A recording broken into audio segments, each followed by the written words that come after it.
আপনার উপর থেকে আপনাকে বিপদ মুক্ত রাখলো, অথবা কোনো বিপদ আসার ছিল সে বিপদ দূর করে দিল।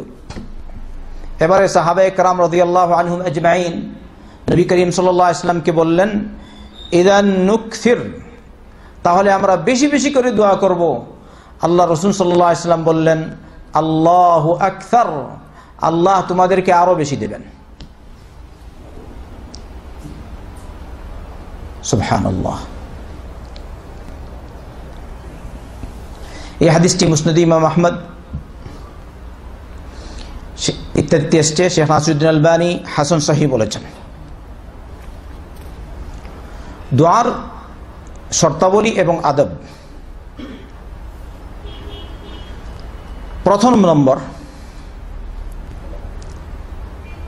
নিয়ত করবে খালিস। যে কোনো কাজ নিয়ত খালিস না হলে হয় না। আর একমাত্র আল্লাহরই কাছে চাইবে। আল্লাহ বলেছেন, ফাদউল্লাহ মুখলিসিন লাহুদ্দিন ওয়ালাউ কারিহাল কাফিরুন, সূরা গাফিরের 14 নম্বর আয়াত। তোমরা আল্লাহকে ডাকবে, আল্লাহর কাছে প্রার্থনা করবে, দোয়া আবেদন পেশ করবে আল্লাহর দরবারে, তার দিনকে খালিস করে, নিখুঁত করে।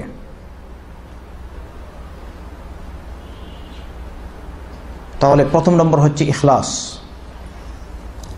এবারে কেউ যদি আল্লাহকে ডাকে কিন্তু মনে মনে থাকে অমুক বাবা এখন এখানে আছেন, এর ওসিলায় আল্লাহ দোয়া কবুল করবে বেশি, তাহলে এই অবস্থায় তার এই দোয়া কি আল্লাহর জন্য খালিস হলো? খালিস হলো না। ফাদউল্লাহ মুখলিসিন লাহুদ্দিন হলো না। আপনি মনে মনে ভাবলেন, আমি বাবা আব্দুল কাদের জিলানীর কবরের কাছে গিয়ে আল্লাহকে ডাকবো, আল্লাহ বেশি করে দোয়া কবুল করবে।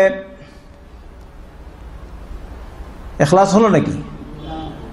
কেউ যদি বলে, আমি আব্দুল কাদের জিলানীর কাছে যেতে পারবো না, বাংলাদেশের মানুষ, সিলেটের বাবা শাহজালালের কাছে যাব, বাবার কবরের কাছে গিয়ে বা আল্লাহকে ডাকবো, তাহলে আল্লাহ বেশি করে দোয়া কবুল করবে, তাহলে এটা ইখলাস হচ্ছে না। ফাদউল্লাহ মুখলিসিন লাহুদ্দিন, এটা আমার কণ্ঠ না, তাদের কথা বলছি। দোয়া ইবাদা, আল্লাহ কারো মুখাপেক্ষী না, না কোনো অলির মুখাপেক্ষী, না কোনো নবীর মুখাপেক্ষী, না কোনো সৃষ্টির মুখাপেক্ষী, না কোনো ফেরেশতার মুখাপেক্ষী। আল্লাহ আল্লাহ। তাই ফাদউল্লাহ মুখলিসিন লাহুদ্দিন ওয়ালাউ কারিহাল কাফিরুন। 2 নম্বর শর্ত দোয়া কবুল হওয়ার, খাবার, পানীয়, পরিধেয় বস্ত্র ওগুলো পাক হবে, হালাল হবে। হারাম হলে দোয়া কবুল হবে না, দোয়া কবুল হওয়ার পথে বাধার সৃষ্টি হয়ে গেল। এজন্য আমাদের প্রত্যেকেরই জন্য জরুরি আমরা খাবার পাক রাখবো, ঠিক আছে, পানীয় পাক রাখবো, পরিধেয় বস্ত্র পাক রাখবো। আমানতের খেয়ানত করব না, চুরি করব না। আমার প্রয়োজন নেই, আল্লাহ আমাকে দিচ্ছেন, এতৎসত্ত্বেও আমি আরেকজনের কাছে গিয়ে চাইব না। আমি সচ্ছল, আমি যাকাত খাবো না। এরকম যেন না হয় সৌদিতে আছি, যা পাই তাই নিয়ে নেব। রমজান মাস আসে, সৌদিরা রমজান মাসে যাকাত দেয়। সুযোগ পেয়েছি, বলবো আমার অনেক প্রয়োজন, অনেক ঋণগ্রস্ত ব্যক্তি, আমার এরকম এরকম, অথচ আল্লাহ আপনাকে দিয়েছে। এই অবস্থায় আপনার জন্য যাকাত নেয়া হালাল হলো না, এটা কি হলো? হারাম। নবী করিম সাল্লাল্লাহু আলাইহি ওয়াসাল্লাম এক ব্যক্তির কথা উল্লেখ করলেন, ইউতিলুস সাফার আশআথা আগবার ইয়ামুদ্দু ইয়াদাইহি ইলাস সামা ইয়া রব ইয়া রব ওয়া মাতআমুহু হারাম ওয়া মাশরাবুহু হারাম ওয়া গুযযিয়া বিল হারাম ফাআন্না ইউস্তাজাবু লাহ। মুসলিম শরীফে এসেছে, এক ব্যক্তি লম্বা সফর করছে, চুল তার এলোমেলো, শরীর কাপড় ধুলোমলিন, আকাশের দিকে হাত প্রসারিত করে আল্লাহকে ডাকছে, বলছে ইয়া রব, ইয়া রব, হে রব, হে রব, হে সৃষ্টিকর্তা, হে মালিক, হে পালন কর্তা। সফরের অবস্থায় আল্লাহ রাসূল সাল্লাল্লাহু আলাইহি ওয়াসাল্লাম বলেছেন দোয়া কবুল হয়। সামনে আপনারা দেখবেন হাত তুলে দোয়া করলে দোয়া কবুল হয়। আবার ইয়া রব, ইয়া রব, আল্লাহর নাম উল্লেখ করছে, আল্লাহর কাছে আল্লাহকে ডাকছে, দোয়া কবুল হওয়ার কথা। কিন্তু নবী করিম সাল্লাল্লাহু আলাইহি ওয়াসাল্লাম বলেছেন এই ব্যক্তির খাবার হারাম, পানীয় হারাম, পোশাক পরিধেয় বস্ত্র হারাম, পুষ্টি লাভ করেছে সে হারাম গিজা দ্বারা। এই অবস্থায় তার দোয়া কিরকম কবুল হতে পারে? তাই দোয়া কবুল হওয়ার জন্য একটা গুরুত্বপূর্ণ শর্ত হলো পানাহার, পরিধেয় বস্ত্র হালাল হবে, হারাম হবে না, ঠিক না? তাই আমরা সবাই চেষ্টা করব হালাল খাবো ইনশাআল্লাহ। আল্লাহর কাছে দোয়া করি, আল্লাহ তুমি আমাদেরকে হালাল কামাই করার তৌফিক দান করো। আল্লাহ তুমি আমাদেরকে হালাল কামাই করার তৌফিক দান করো। আল্লাহ তুমি আমাদেরকে হালাল কামাই করার তৌফিক দান করো। আরেকটা কথা হলো আদমুল উজলা ফিল ইস্তিজাবা, তাড়াহুড়া না করা, আল্লাহ এক্ষুনি কবুল করে নিক। আপনি আল্লাহকে ডাকতে থাকুন, এবারে আল্লাহর ইচ্ছা, আল্লাহ যদি দেয় তাৎক্ষণিক আলহামদুলিল্লাহ, যদি না দেয় তাহলে আপনারা শুনেছেন দোয়া কবুল হওয়ার কয়টা প্রেক্ষাপট? 3টা। তাই আজকে আপনারা জানলেন, আমল করবেন, দোয়া ছাড়বেন না, মওত পর্যন্ত দোয়া করতে থাকুন। আল্লাহ রাসূল সাল্লাল্লাহু আলাইহি ওয়াসাল্লাম বলেছেন তোমাদের দোয়া কবুল হতে থাকে যতক্ষণ পর্যন্ত তোমরা তাড়াহুড়া না করো। সে বলে দাআউতু ফালাম ইউস্তাজাব লি, দোয়া করলাম কিন্তু দোয়া তো কবুল হলো না। কিন্তু আমরা বলি না, আমরা যত দোয়া করেছি সব দোয়াই কবুল হয়েছে ইনশাআল্লাহ। তবে যদি দোয়া কবুল হওয়ার পথে যদি কোনো বাধা থাকে তাহলে সেটা ভিন্ন কথা। কিন্তু আমরা দেখেছি যখনই চাই আল্লাহ আমাদেরকে দেয়। তাহলে আমাদের দোয়া কবুলকারী আল্লাহ। আর যারা বলে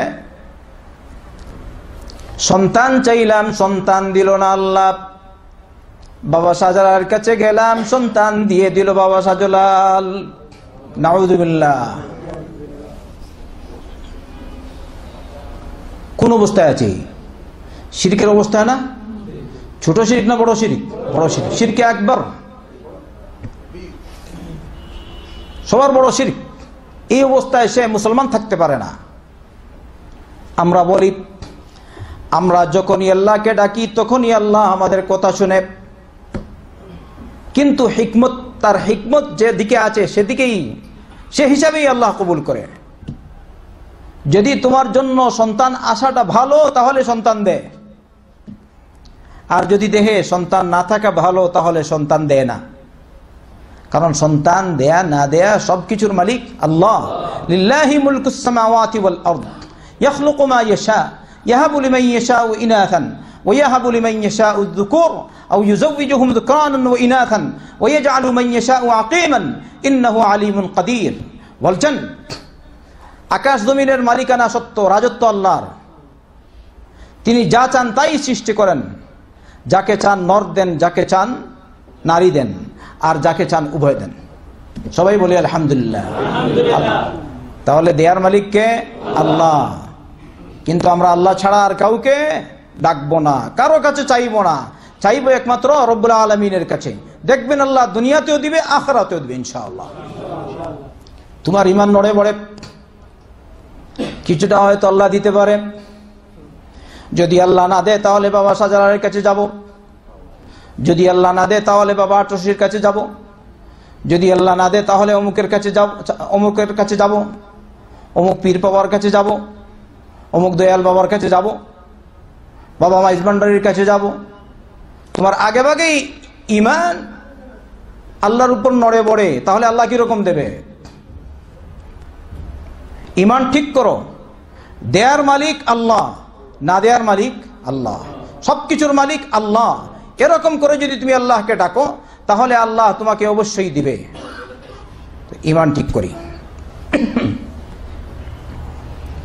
আরেকটা দোয়ার আদব,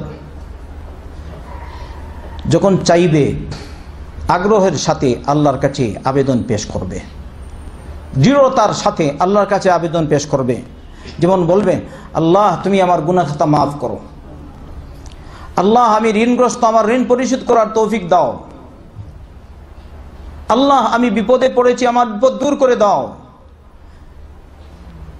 সে এরকম চায় না, সে বলে আল্লাহ দিলে দে, না নিলে না। আছে কিনা কিছু পীর, আমি নিজে শুনেছি, দোয়া করতে দিলে দে, না দিলে না দে, তোর ইচ্ছা, তোর ইচ্ছা, দিলে দে, না দিলে না দে। বুঝা যায় তার পাওয়ার আল্লাহর উপর বেশি, আল্লাহর পাওয়ার সবার উপর। আর সে বলছে দিলে দে, না দিলে না দে, খালাস, নাউযু বিল্লাহি মিন যালিক। তাহলে চাইবেন দৃঢ়তার সাথে, আগ্রহের সাথে, আল্লাহকে বলবেন আল্লাহ তুমি আমাকে মাফ করো, মাফকারীকে আল্লাহ, বিপদ দূরকারীকে আল্লাহ।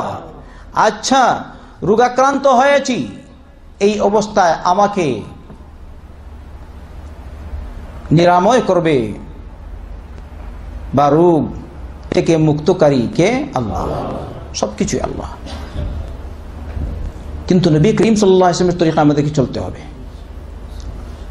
বিশ্বাস থাকবে আল্লাহর জাতের উপর, এর সাথে সাথে চিকিৎসা ব্যবস্থা, ওগুলো নবীর তরিকা। আল্লাহ রাসূল সাল্লাল্লাহু আলাইহি ওয়াসাল্লাম কি চিকিৎসা করেননি? চিকিৎসা করাননি? কেউ বলবেন না আল্লাহর জাতের উপর ভরসা করে বসে আছি, হাত পা সব বন্ধ করে বসে থাকবো, হসপিটাল যাব না, ট্যাবলেট খাবো না, ট্যাবলেট খেয়েই মানুষ মরে। এটা কি নবীর তরিকা? লা। নবী করিম সাল্লাল্লাহু আলাইহি ওয়াসাল্লাম নিজে ওষুধ খেয়েছেন, আমাদেরকেও বলেছেন তোমরা এরকম করো, এরকম করো, এরকম খাও। ওই তদবির আপনাদের সামনে অন্যদিন বলবো ইনশাআল্লাহ। আরেকটা গুরুত্বপূর্ণ আদব হলো, নবী করিম সাল্লাল্লাহু আলাইহি ওয়াসাল্লাম বলেছেন উদউল্লাহ ওয়া আনতুম মুকিনুনা বিল ইজাবাহ ওয়া'লামু আন্নাল্লাহ লা ইস্তাজিবু দুআআন মিন কলবিন গাফিলিন লাহিন। হাসানুল আলবানী ফি সহিহ তারগীব ওয়াত তারহিব। তোমরা যখন আল্লাহকে ডাকো পরিপূর্ণ বিশ্বাস নিয়ে ডাকবে যে আল্লাহ তোমাদের ডাক কবুল করবে, দোয়া কবুল করবে। গুরুত্বপূর্ণ একটা অংশ এটা। আল্লাহর কাছে যখন দোয়া করবেন বিশ্বাস থাকতে হবে আল্লাহ আমার দোয়া কবুল করেছে বা করবে। আপনি নড়ে বড়ে তাহলে কিরকম হবে? উদউল্লাহ ওয়া আনতুম মুকিনুনা বিল ইজাবাহ। কারণ আল্লাহ পাক ওই মানুষের দোয়া কবুল করেন না যার অন্তর দোয়া থেকে গাফিল থাকে। এমনি যেমন বাংলাদেশে ফরজ সালাত শেষ হওয়ার পরেই হাত তুলে দোয়া শুরু হয়ে যায়। হ্যাঁ, পিছনে লোকজন সবাই আমিন আমিন বলছে। অনেকে আছে, কেউ কেউ দূর দূর থেকে আসে, বলে এই মসজিদের ইমাম খুব সুন্দর দোয়া করে, এই জন্য এই মসজিদে গিয়ে নামাজ পড়ব। সত্য না মিথ্যা?